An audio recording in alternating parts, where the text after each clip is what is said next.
Cabinet के द्वारा 19,000 crore rupees की जो डील थी या फिर 19,000 करोड़ रुपीस का जो इन्वेस्टमेंट था वो क्लियर कर दिया गया है। किसके लिए?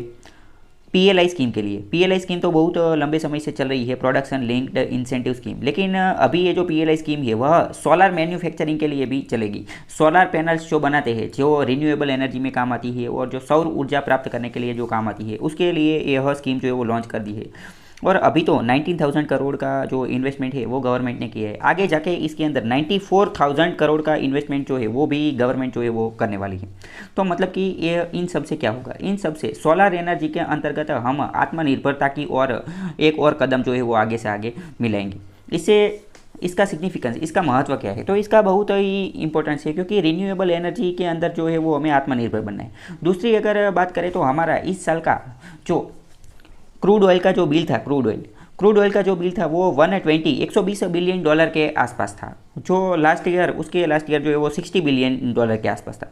मतलब कि हम जो है यहाँ पर ये क्रूड ऑयल हमें बाहर से मंगवाना पड़ता है, विदेशों से मंगवाना पड़ता है, तो हमारा पैसा जो है वो बाहर जाता है। मतलब कि हमारा जो करंट अकाउंट डेफिसिट है उसको बहुत ही बड़ा फटका पड़ता है। तो इससे अच्छा है कि हम ये एनर्जी के अंदर आत्मनिर्भर बन जाए। और यहाँ पर यह बात भी है कि जब से यह रसिया यूक्रेन का युद्ध चल रहा है तो पूरे विश्व को पता चल गया है कि भाई यह एक तरीके से एनर्जी वॉर है, क्योंकि पूरे विश्व के अंदर एनर्जी क्राइसिस जो है वो छाई हुई थी। तो एनर्जी के लिए हर कोई देश जो है वो आत्मनिर्भर बनना चाहता है। दूसरी बात करें कि हमने ग्लासगो समिट के अंदर मोदी जी ने पंचामृत यानी कि 5 प्रोमिस 5 बार कसम खा ली थी। उसमें एक कसम ऐसी थी कि 2017 तक 2070 तक हमें कार्बन न्यूट्रल बनना है। तो कार्बन न्यूट्रल बनना है तो हमें क्या करना पड़ेगा? तो उसके लिए हमें ये जो रिन्यूएबल एनर्जी की और जो है वो आगे से आगे बढ़ना पड़ेगा।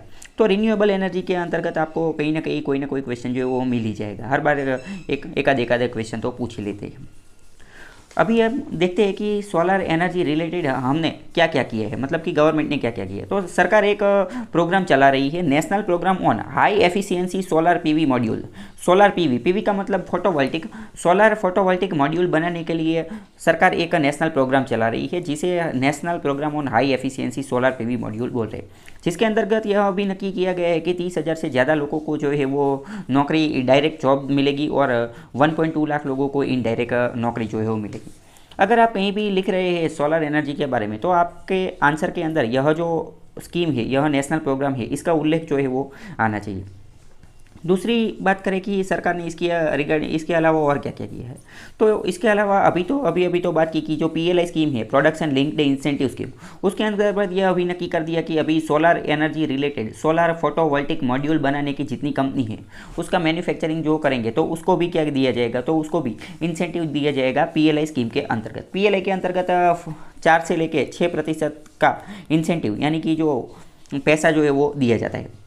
अभी दूसरी और बात समझते हैं कि और गवर्नमेंट ने क्या किया है। और गवर्नमेंट ने एक स्कीम लॉन्च की है एमएसआईपी क्या है? Modified special incentive package scheme. तो एमएसआईपी यह मिनिस्ट्री ऑफ इलेक्ट्रॉनिक्स अंतर्गत मेटी के अंतर्गत आती है। और इस स्कीम के अंतर्गत यह नक्की किया गया है कि जो कैपिटल एक्सपेंडिचर जो किया जाएगा उसमें 20% यानी कि 20% की सब्सिडी दी जाएगी। लेकिन यह 20% कहाँ पर? अगर स्पेशल इकोनॉमिक जोन के अंदर आपने कैपिटल इन्वेस्टमेंट किया है, कैपिटल एक्सपेंडिचर किया है, वो भी यह फोटोवोल्टिक सेल के अंतर्गत, तभी आपको जो है वो दिया जाएगा। अगर नॉन सेज में किया है तो 25% का दिया जाएगा। और एक पीएलआई स्कीम के बारे में तो अभी हमने बात कर ही ली। ये पीएलआई स्कीम के जो सोलर एनर्जी के रिलेटेड है वो ministry of new and renewable energy के अंतर्गत आती है। और सरकार ने क्या किया है उसकी अगर बात करें तो सरकार ने अभी मेक इन इंडिया प्रोजेक्ट जो है वो शुरू किया था कुछ समय पहले। तो उसमें भी बोला कि रिन्यूएबल एनर्जी में भी हमें इंडिया में ही सब कुछ जो है वो मैन्युफैक्चरिंग करना है और इंडिया में ही सब। तो मेक इन इंडिया में भी उसके सोलर एनर्जी के रिलेटेड कुछ प्रावधान किए गए। दूसरा एक था डीसीआर यानी कि डोमेस्टिक कंटेंट रिक्वायरमेंट।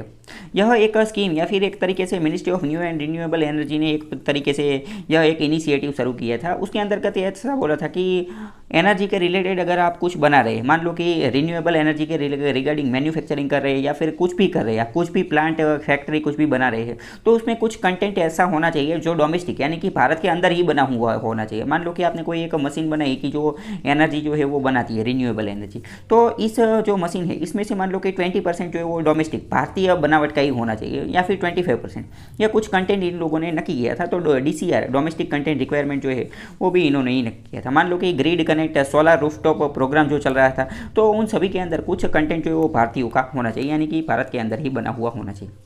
दूसरी एक स्कीम लॉन्च की थी वो थी imposition of basic custom duty on import of solar PV sales. अगर कोई बाहर से हम सोलर फोटोवोल्टिक सेल मंगाते हैं या फिर मॉड्यूल मंगवाते हैं, तो उसके ऊपर एक बेसिक कस्टम ड्यूटी लगाई जाएगी, ताकि इंपोर्ट जो है वो कम किया जाए और भारत के अंदर ही उसका मैन्युफैक्चरिंग और प्रोडक्शन जो है उसको प्रमोट किया जा सके, और मतलब कि उसको बढ़ावा दिया जा सके। तो ये BCD basic custom duty photovoltaic cell के ऊपर लगाई थी। उसके और अगर एक बात करें तो discontinuation of custom duties concession benefits, ये जो मिनिस्ट्री ऑफ फाइनेंस है उन्होंने अपने एक गैजेट के अंदर लिख के नोटिफिकेशन में बताया था, क्या बताया था कि withdraw the benefit concessional custom duties on the items imported for initial setting up of solar power project.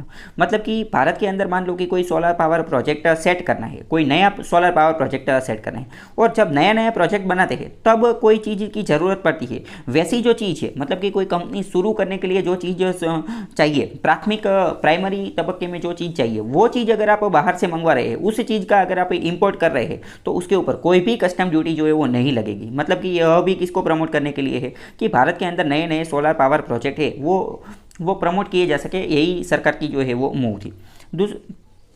अभी यहाँ पर बात करें कि PLI के अंतर्गत सरकार ने अभी यह भी बोला है कि PLI production linked incentive scheme है, उसके अंदर अलग अलग प्रोडक्ट की कैटेगरीज, 3 अलग अलग कैटेगरी वाइज ये स्कीम जो है वो लॉन्च की जाएगी। उसके अंतर्गत एक पॉली सिलिकॉन सेल मॉड्यूल, मतलब कि जो रॉ मटेरियल है, रॉ मटेरियल से लेकर जो फिनिश्ड प्रोडक्ट है सोलर एनर्जी के रिलेटेड, उन सभी को इसके अंदर जो है वो कवर कर लिया जाएगा। तो सोलर एनर्जी के रिलेटेड जो गवर्नमेंट के इनिशिएटिव थी वो सब हमने देख लिए थे। इसका आप कहीं पे भी यूज़ कर सकते हैं, आंसर में या फिर ऐसे में कहीं पे भी। लेकिन अगर मेन बात है इसके इन सभी से रिगार्डिंग आपको प्रीलिम्स में भी क्वेश्चन पूछा जा सकता है, जैसे कि ये PLI सोलर के अंतर्गत अभी दी गई है कि नहीं दी गई, या फिर स्टेटमेंट में भी ये पूछ सकते हैं।